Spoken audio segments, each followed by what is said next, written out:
ಯಡಿಯೂರಪ್ಪ ಅವರಿಗೆ.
ಅರವಿಂದ್ ಮಂತ್ರಿ ಅವರು ಕೂಡ ವೇದಿಕೆ ಮೇಲೆ ಬಂದು ಆಸೀನರಾಗಬೇಕು.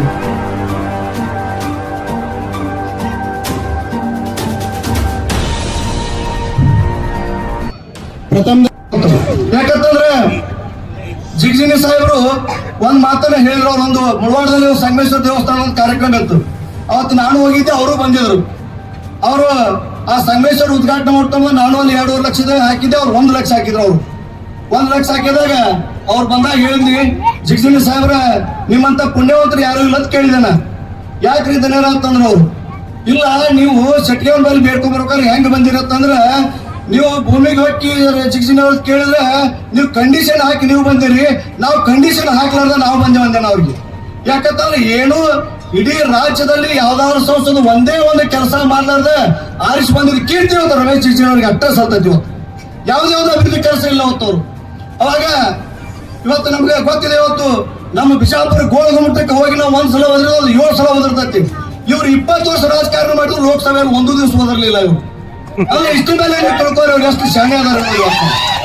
ಆದ್ರೆ ಇವತ್ತು ವಿದ್ಯಾವಂತ ಆಗಿರ್ತಕ್ಕಂಥ ಪ್ರೊಫೆಸರ್ ರಾಜು ಆಲ್ಗೂರ್ ಅವ್ರನ್ನ ನೀವು ಆರಿಸಿ ಕಳಿಸಿದ್ದೆ ಆಗಿದ್ರೆ ಇವತ್ತು ನಿಮ್ಗೆ ಒಂದು ಮಾತನ್ನು ಇವತ್ತು ಕೊಡ್ತೀನಿ. ನಮ್ಮಲ್ಲಿ ವೇದಿಕೆ ಎಲ್ಲ ನಾಯಕರು, ಶಿವಾನಂದ ಪಾಟೀಲ್ರು, ಲಕ್ಷ್ಮಣ ಸವದಿ ಸಾಹೇಬ್ರು, ಎಚ್ ಸಿ ಮಾದೇವ್ ಸಾಹೇಬ್ರು, ಇವತ್ತು ಎಲ್ಲ ಜಿಲ್ಲೆಯ ನಾಯಕರು ಕೂಡ ಅವ್ರನ್ನ ನೀವು ಆರಿಸಿ ಕಳಿಸಿದ ಕಡೆ ಆದ್ರೆ ಈ ಒಂದು ಬಿಜಾಪುರ ಜಿಲ್ಲೆಯ ಜ್ವಲಂತ ಸಮಸ್ಯೆಗಳನ್ನ ಎತ್ತಿಡಿಯುವಂತ ಕೆಲಸ ಪ್ರಾಮಾಣಿಕ ಮಾಡ್ತಾರೆ ಅಂತಕ್ಕಂಥ ಮಾತನ್ನು ಕೂಡ ಈ ಸಂದರ್ಭದಲ್ಲಿ ಹೇಳಿ ಏನು ಹೆಚ್ಚಿಗೆ ಮಾತನಾಡದೆ ವೇದಿಕೆ ಇರ್ತಕ್ಕಂಥ ಭೀಮಗೊಂಡ ಹತ್ತಿರಕೆ ಅವರು ಕೂಡ ವೇದಿಕೆ ಮೇಲೆ ಆಸೀನರಾಗಬೇಕು. ರಾಹುಲ್ ಕುಕ್ಕಟ್ಟಿ ಅವರು ಮಾಜಿ ತಾಲೂಕ್ ಪಂಚಾಯತಿ ಅಧ್ಯಕ್ಷರು, ಅವರು ಕೂಡ ವೇದಿಕೆ ಮೇಲೆ ಆಸೀನರಾಗಬೇಕು.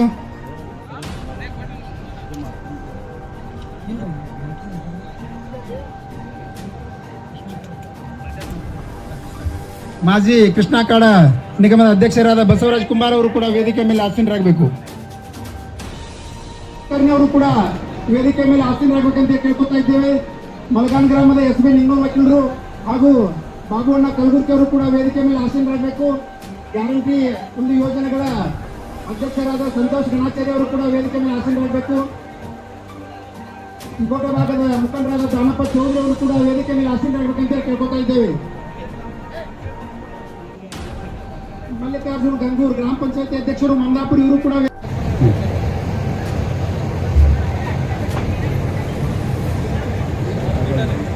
ಶಾಂತಾಬಾಯಿ ಮಂದಾಪುರ ಅವರು ಕೂಡ ವೇದಿಕೆ ಮೇಲೆ ಬಂದು ಆಸೀನರಾಗಬೇಕಂತ ಕೇಳ್ಕೊತಾ ಇದ್ದೀವಿ. ದಲಿತ ಸಮುದಾಯದ ಮುಖಂಡರಾಗಿರ್ತಕ್ಕಂಥ ಭಾರತೀಯ ರಾಷ್ಟ್ರೀಯ ಕಾಂಗ್ರೆಸ್ ಪಕ್ಷದ ವಿಜಯಪುರ ಲೋಕಸಭಾ ಮತಕ್ಷೇತ್ರದ ಕಾಂಗ್ರೆಸ್ ಪಕ್ಷದ ಅಭ್ಯರ್ಥಿಯಾಗಿರ್ತಕ್ಕಂಥ ಪ್ರೊಫೆಸರ್ ರಾಜು ಆಲ್ಗೂರ್ ಅವರ ಒಂದು ಪ್ರಚಾರಾರ್ಥವಾಗಿ ಯುವ ಮುಖಂಡರಾಗಿರ್ತಕ್ಕಂಥ ಕಲ್ಲು ದೇಸಾಯಿ ಅವರು ಕಾರ್ಯಕ್ರಮವನ್ನು ಉದ್ದೇಶಿಸಿ ಮಾತನಾಡಬೇಕಂತೇಳಿ ನಾನು ಕೇಳ್ಕೊತಾ ಇದ್ದೇನೆ.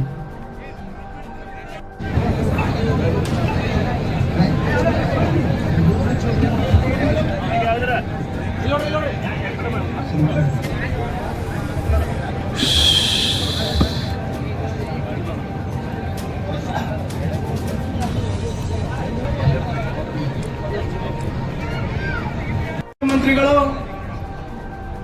ಅಥಣಿ ಭಾಗದ ಜನಪ್ರಿಯ ಶಾಸಕರು, ಕಾಂಗ್ರೆಸ್ ಪಕ್ಷದ ಸ್ಟಾರ್ ದಲಿತ ಸಂಘರ್ಷ ಸಮಿತಿ DC ಸಾಗರ ಬಣ ಕೊಲ್ಲಾರ ತಾಲೂಕಾ ಘಟಕ ಇವರು ಸನ್ಮಾನವನ್ನು ನೆರವೇರಿಸ್ತಾ ಇದ್ದಾರೆ.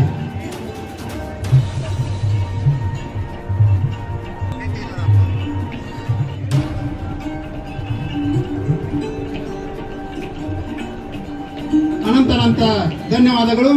ಇನ್ನು ಮುಂದೆ ಹಳ್ಳದಿಗೆನ್ನೂರು ಗ್ರಾಮದ ಹಿರಿಯರಿಂದ ಇಲ್ಲಿ ನಾವು ಬಳಸ್ತಕ್ಕಂಥ ವಸ್ತುಗಳ ಬೆಲೆ ಗಗನಕ್ಕೇರಿದೆ ಅಂತಕ್ಕಂಥದ್ದು ಕೂಡ ಅವರಿಗೆ ಮಾಹಿತಿ ಇಲ್ಲ. ಪೆಟ್ರೋಲ್ ಆಗಿರ್ಬೋದು, ಡೀಸೆಲ್ ಆಗಿರ್ಬೋದು, ಮನೆಗೆ ಬಳಸ್ತಕ್ಕಂಥ ವಸ್ತುಗಳಾಗಿರ್ಬೋದು, ಎಲ್ಲ ಕೂಡ ಅತ್ಯಂತ ಜನರಿಗೆ ನಿಲುಕದ ವಸ್ತುಗಳಾಗಿವೆ. ಇವತ್ತು ದಿವಸ ಅಚ್ಚಾ ದಿನ ಲಾಯಿಗೆ ಅಂತಕ್ಕಂಥ ಮಾತನ್ನ ಹೇಳ್ತಾ ಇದ್ರು. ನಾವು ಅವ್ರಿಗೆ ಹೇಳಬೇಕಾಗ್ತಾ ಇದೆ, जो मोदी साहब आप आने से पहले जो बुरे दिन थे हमको बुरे दिन लौटाओ, आपका अच्छे दिन आप वापस ले होते. ಚುನಾವಣೆ ಇದೆ, ಇನ್ನು 2 ದಿವಸ ಬಿಟ್ಟು ಕ್ರಮ ಸಂಖ್ಯೆ 2 ಹಸ್ತದ ಗುರುತಿಗೆ ತಮ್ಮ ಅಮೂಲ್ಯವಾಗಿರ್ತಕ್ಕಂಥ ಮತವನ್ನು ಕೊಟ್ಟು ಕಾಂಗ್ರೆಸ್ ಪಕ್ಷ ಪ್ರಚಂಡ ಬಹುಮತದಿಂದ ಗೆಲ್ಲಲಿಕ್ಕೆ ಕಾರಣರಾಗಬೇಕು ಅಂತಕ್ಕಂಥ ವಿನಂತಿಯನ್ನು ಮಾಡಿ ನಾನು 2 ಮಾತನ್ನು ಮುಗಿಸ್ತೇನೆ. ಜಯ ಭಾರತ್, ಜಯ ಕರ್ನಾಟಕ. ಸಮಾಜ ಕಲ್ಯಾಣ ಇಲಾಖೆ ಸಚಿವರಾಗಿರ್ತಕ್ಕಂಥ ಡಾಕ್ಟರ್ ಎಸ್.ಸಿ. ಮಾದೇವಪ್ಪ ಸರ್ ಅವರಿಗೆ ಕೊಲ್ಲಾರ ಪಟ್ಟಣದ ಎಲ್ಲ ಗೌರವಾನ್ವಿತ ಪಟ್ಟಣ ಪಂಚಾಯಿತಿಯ ಸದಸ್ಯರಿಂದ ಗೌರವ ಸನ್ಮಾನ ಹಾಗೂ ಪುರ ಸನ್ಮಾನ, ಪೌರ ಸನ್ಮಾನ ಈಗ ನೆರವೇರ್ತಾ ಇದೆ. ಕೊಲ್ಲಾರ ಪಟ್ಟಣದ ಎಲ್ಲ ಪಟ್ಟಣ ಪಂಚಾಯಿತಿಯ ಸದಸ್ಯರು ಜೊತೆಗೂಡಿ ಮಾನ್ಯ ಮಾಜಿ ಉಪಮುಖ್ಯಮಂತ್ರಿಗಳು ಆಗಿರ್ತಕ್ಕಂಥ ಲಕ್ಷ್ಮಣ್ ಸವದಿ ಸರ್ ಅವರಿಗೆ ಹಾಗೂ ಮಾನ್ಯ ಸಚಿವ ಮೂಲಕ ಆ ಸನ್ಮಾನವನ್ನು ಸಾಕ್ಷೀಕರಿಸಬೇಕಂತೇಳಿ ನಾನು ಕೇಳ್ಕೊತಾ ಇದ್ದೇನೆ.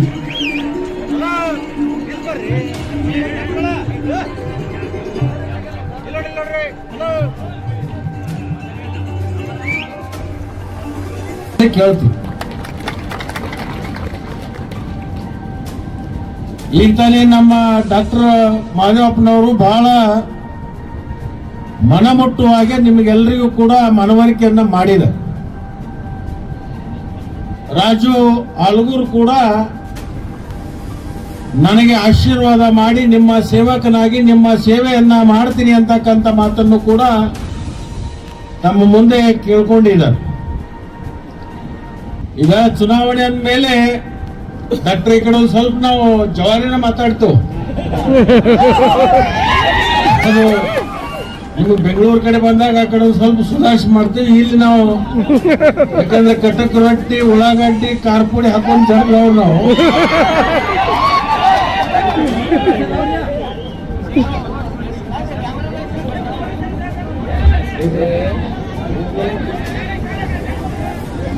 ಈ ಬಿಜೆಪಿ ಅವರು ನೀವು ಹೇಳಿದ್ರಲ್ಲ, ಈ ಸಂವಿಧಾನದ ಧಕ್ಕೆ ಬಂದು ನಿಂತಿದೆ ಎಲ್ಲ ಅದು ಇದ್ರ ಜೊತೆಗೆ ಜನರಲ್ಲಿ ಭಾವನಾತ್ಮಕವಾಗಿರ್ತಕ್ಕಂಥ ವಿಷ ಬೀಜವನ್ನು ಬಿತ್ತತಕ್ಕಂಥ ಕೆಲಸ ಮಾಡ್ತಾರೆ. ಮತ್ತೆ ಇನ್ನೊಂದು ಏನಂದ್ರೆ ಅವರು ದೇಶಭಕ್ತರು ನಾವು ಅಷ್ಟೇ ಇದೀವಿ ಅಂತ ಹೇಳಿ, ಅವ್ರು ಬಿಟ್ರೆ ಬೇರೆದವ್ರು ಯಾರು ದೇಶಭಕ್ತರೇ ಇಲ್ಲ ಅಂತ ಹೇಳಿ ಒಂದು ಬಿಂಬಿಸ್ಲಾಕತ್ತಿದವ್ರು. ಈಗ ನೋಡ್ರಿ ನೀವು, ಅವ್ರು ಬಂದ ಕೂಡ್ಲೇನೆ ಭಾರತ್ ಮಾತಾಕಿ ಅಂದ ಕಿಶನ್ ಶುರು ಮಾಡ್ತಾರಿಲ್ಲ. ನಾವು ಅವ್ರಿಗೆ ಏನ್ ಹೇಳಕತ್ತೇನಂದ್ರ, ಬಂಟ್ರೆ ನಿಮ್ಮಲ್ಲಿ ಅಷ್ಟೇ ಇಲ್ಲ, ಕಾಂಗ್ರೆಸ್ ಪಕ್ಷದಲ್ಲಿ ನಿಜವಾದ ದೇಶಭಕ್ತರು ಎಲ್ಲಿದ್ದಾರೆ ಅಂತಂದ್ರೆ ಅದು ಕಾಂಗ್ರೆಸ್ ಪಕ್ಷದಲ್ಲಿದ್ದಾರೆ. ನೀವು ಹೇಗೆ ಅಂತ ಕೇಳಿದ್ರೆ, ನಮ್ಮ ದೇಶಕ್ಕೆ ಸ್ವಾತಂತ್ರ್ಯ ಸಿಕ್ಕದ್ದು ಯಾವಾಗ? 47 ಹೌದಲ್ಲ, 1947. ಇವರು ಹುಟ್ಟಿದ್ದ ಯಾವಾಗ? ಇವರು ಹುಟ್ಟಿದ್ದ ಯಾವಾಗ? 1950. ಇವ್ರು ಹುಟ್ಟೋಕ್ಕಿಂತ ಮೊದಲನೇ ಈ ದೇಶಕ್ಕೆ ಸ್ವಾತಂತ್ರ್ಯ ತಂದು ಕೊಟ್ಟದ ಪಕ್ಷ ಅದು ಕಾಂಗ್ರೆಸ್ ಪಕ್ಷ.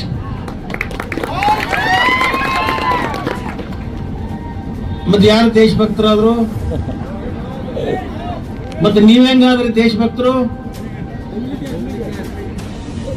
ಬರೀ ಭಾರತ್ ಮಾತಾಕ್ಕೆ ಅಂದ್ರೆ ಇವ್ರು ದೇಶಭಕ್ತರನ್ನ ಸುಳಕತ್ತಾರೆ. ಅವ್ರು ಬೇರೆ ಏನು ಕೇಳಕ್ ಹೋಗ್ಬೇಡ್ರಿ. ಅವ್ರ ಹಂಗ ಈಗೇನು ಇದು 28 ಮಂದಿ ಅಭ್ಯರ್ಥಿಗಳಾಗ್ಯಾರಲ್ಲ, ಇವ್ರು ಯಾರು ನಮಗೆ ಓಟ್ ಹಾಕಂತ ಹೇಳೋವರ್ ಇವ್ರ ಹಂಗ. ಇವ್ರೆಲ್ಲಾರು ಹೇಳೋದು ಹೆಂಗ್ ಗೊತ್ತಲ್ರಿ? ಅವ್ರು ನೋಡ್ರಿ, ಅವ್ರ ಮನೆ ನೋಡ್ರಿ, ಯಾರನ್ನ ಮೋದಿ ಮಾದಿ ನೋಡ್ರಿ, ಮೋದಿ ಮಾದಿ ನೋಡಪ್ಪ. ಇದು ಮತದಾನ, ಅನ್ನದಾನ, ಮತದಾನ ಮತ್ತು ಕನ್ಯಾದಾನ, ರಕ್ತದಾನ, ನೇತ್ರದಾನ, ವಸ್ತ್ರದಾನ, ಗೋದಾನ ಇವೆಲ್ಲವೂ ಕೂಡ ಯೋಗ್ಯರಿಗೆ ಕೊಡಬೇಕಾಗಿರ್ತಕ್ಕಂಥ ದಾನಗಳಲ್ಲಿ ಇವು. ನಾವು ಮತದಾನ ಮಾಡ್ಬೇಕಾದ್ರೆ ನಮಗೆ ಯಾರು ಯೋಗ್ಯರು ಅನ್ನೋಂಥದ್ದನ್ನ ಆಲೋಚನೆ ಮಾಡಿ ನಾವು ಮತದಾನ ಮಾಡ್ಬೇಕಲ್ಲ. ಈಗ ನಾವು ಕನ್ಯಾದಾನ ಮಾಡುವಾಗ ನಮ್ಮ ಮಗಳನ್ನ ಇನ್ನೊಬ್ಬರಿಗೆ ಕೊಡುವಾಗ ಅವನ ಬಗ್ಗೆ ಎಷ್ಟು ಆಲೋಚನೆ ಮಾಡ್ತೀವಿ ನಾವು. ನನ್ನ ಮಗಳನ್ನ ರಕ್ಷಣೆ ಮಾಡುವಂತ ಶಕ್ತಿ ಈತನಲ್ಲಿ ಇದೆಯೋ ಇಲ್ಲೋ, ನನ್ನ ಮಗಳನ್ನ ಜೀವನ ಪರ್ಯಂತ ಅವನ್ನ ಜ್ವಾಕಿ ಮಾಡುವಂತ ಶಕ್ತಿ ಇವನಲ್ಲಿ ಇದೆಯೋ ಇಲ್ಲೋ, ಅಥವಾ ಇವು ವ್ಯಭಿಚಾರಿನೋ, ಹಾಗೆ ಇವನೇನ್ ಚಟ ಮಾಡ್ತಾನೆ, ಇಸ್ಪಟ್ ಆಡ್ತಾನೋ, ದಾರು ಕುಡಿತಾನೋ, ಇವೆಲ್ಲ ಕೇಳ್ತಿಲ್ಲ, ಕೇಳಿ ನಾವು ಕೊಡ್ತಿಲ್ಲ. ಇವ್ರೇನ್ ಹಾಕಿತ್ತಾರು, ನಮ್ನೇನ್ ಕೇಳಕ್ ಹೋಗ್ಬೇಡ್ರಿ, ಅವ್ರು ನಮ್ಮ ಅಪ್ಪ ನೋಡಿ ಕೊಡ್ರಿ ಅಂತ ತೋರಿಸ್ತಾರೆ.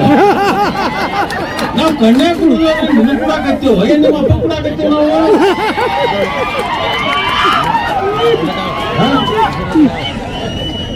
ಯಾಕಂದ್ರೆ ಸರ್ ನಾವು ಕಣ್ಣೇ ಕುಡಿದು ಆ ಹುಡುಗನಿಗೆ ಇವ್ರು ಏನಂತಾರು, ನನ್ನೇನ್ ಕೇಳ್ಬೇಡ, ನನ್ನೇನ್ ನೋಡ್ಬೇಡ, ನಮ್ಮ ಅಪ್ಪ ನೋಡ್, ನಾವ್ ನಿಮ್ಮ ಅಪ್ಪ ಕೊಡಾಕತ್ತಿಲ್ಲ, ಬಣ್ಣ ಕೊಡಾಕತ್ತೀವಿ ನಾವು.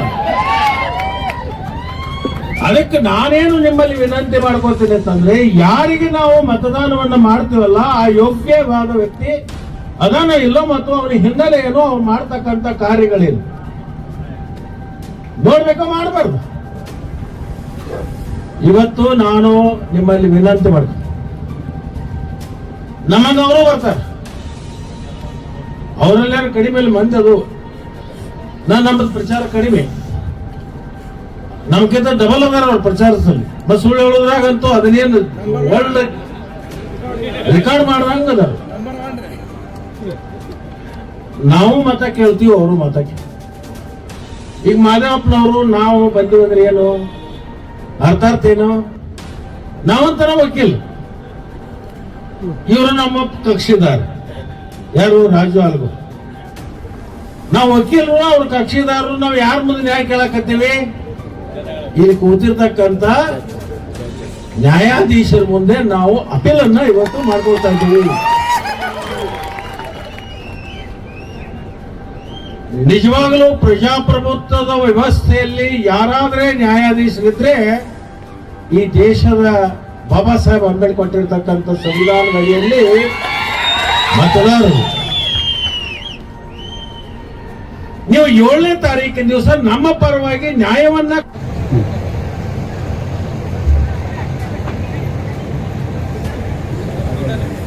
ಶಾಂತಾಬಾಯಿ ಮಮದಾಪುರ ಅವರು ಕೂಡ ವೇದಿಕೆ ಮೇಲೆ ಬಂದು ಆಸೀನರಾಗಬೇಕಂತ ಕೇಳ್ಕೊತಾ ಇದ್ದೀವಿ.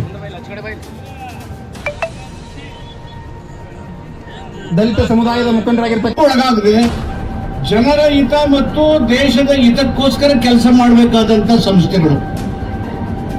ಈ ಸಂಸ್ಥೆಗಳನ್ನ ಬಿಜೆಪಿ ಸರ್ಕಾರ, ಮೋದಿಯವರ ಸರ್ಕಾರ, ಅಮಿತ್ ಶಾ ಅವರ ಸರ್ಕಾರ ತನ್ನ ರಾಜಕೀಯ ಕೈಗೊಂಬೆಯನ್ನ ಮಾಡಿ ರಾಜಕೀಯ ಎದುರಾಳಿಗಳನ್ನ ಅವರ ವಿರುದ್ಧ ಮಾತಾಡಿದ್ರೆ, ಟೀಕೆ ಮಾಡಿದ್ರೆ ಮಾಧ್ಯಮವನ್ನು ಸೇರಿಸಿ ಯಾರನ್ನು ಬಿಡದೆ ಜೈಲಿಗೆ ಹಾಕುವಂತ ಕೆಲಸನ ಮಾಡ್ತಾ ಇದ್ದಾರೆ.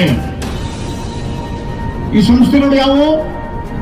ಪ್ರಜಾಸತ್ತಾತ್ಮಕವಾಗಿ ಸಂವಿಧಾನಕ್ಕಾದಂತ ಸಂಸ್ಥೆಗಳು.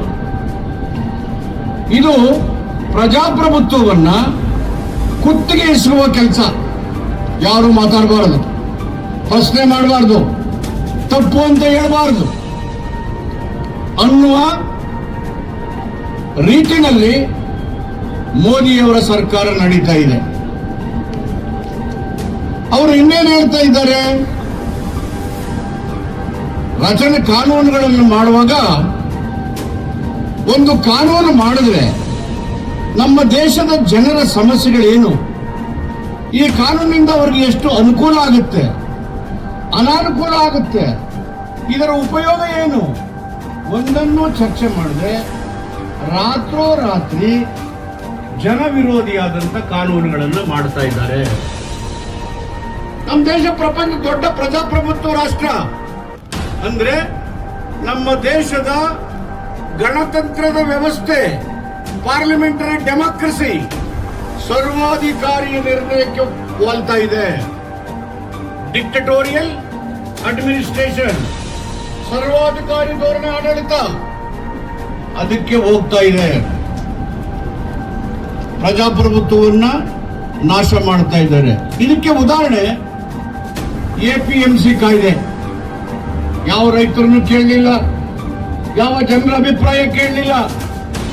ಕಾನೂನುಗಳು ಮಾಡೋದು, ಸಂವಿಧಾನ ಇರೋದು ದೇಶದ ಜನರಿಗೆ ಏನು ಅನುಕೂಲ ಮಾಡಬೇಕು ಅನ್ನತಕ್ಕಂಥ ಕಾನೂನುಗಳನ್ನು ಮಾಡೋಕ್ಕೆ ನಮ್ಮನ್ನ ಆಯ್ಕೆ ಮಾಡಿರ್ತೀರಿ. ಇವರು ಏನ್ ಮಾಡಿದ್ದಾರೆ, ಸರ್ಕಾರದ ಅಧೀನದಲ್ಲಿದ್ದಂತ APMC ಕಾಯ್ದೆಗೆ ತಿದ್ದುಪಡಿಯನ್ನ ತಂದು ಬಂಡವಾಳಶಾಹಿಗಳ ಹಿಡಿತಕ್ಕೆ APMCಗಳನ್ನು ಕೊಟ್ಟಿದ್ದಾರೆ. ರೈತ ತಾನು ಬೆಳೆದ ಬೆಳೆಗೆ ಅವರು ಕೇಳಿದಂತ ಬೆಲೆಗೆ ಆ ಬೆಳೆಯನ್ನು ಕೊಟ್ಟಷ್ಟು ದುಡ್ಡನ್ನ ಇಸ್ಕೊಂಡು ಬರ್ಬೇಕು. ಇದು ಪ್ರಜಾಸತ್ತಾತ್ಮಕ ವಿರೋಧಿ ನಡೆ ಅಲ್ವಾ? ಬಿಜೆಪಿಯವರು, ಮೋದಿಯವರು ಏನ್ ಹೇಳ್ತಾರೆ, ಈ ದೇಶದಲ್ಲಿ ಕಾಂಗ್ರೆಸ್ ಯಾವ ರಾಜ್ಯದಲ್ಲಿ ಇರಬಾರ್ದು ಅಂತ ಸಂಪೂರ್ಣ ನಾಶ ಮಾಡ್ತೇನೆ ಅಂತ ಹೇಳ್ತಾ ಇದ್ದಾರೆ ಇಲ್ವೋ? ಎಲ್ಲೋ ಕಾಂಗ್ರೆಸ್ ಇರಬಾರದು. ಅದರ ಅರ್ಥ ಏನು?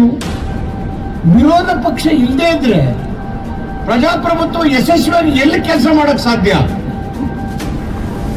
ವಾಕ್ ಸ್ವಾತಂತ್ರ್ಯ ಇಲ್ಲದೆ ಹೋದ್ರೆ ಪತ್ರಿಕೆಗಳು ಪ್ರಜಾಪ್ರಭುತ್ವದ ರಕ್ಷಣೆ ಮಾಡೋದು ಹೇಗೆ?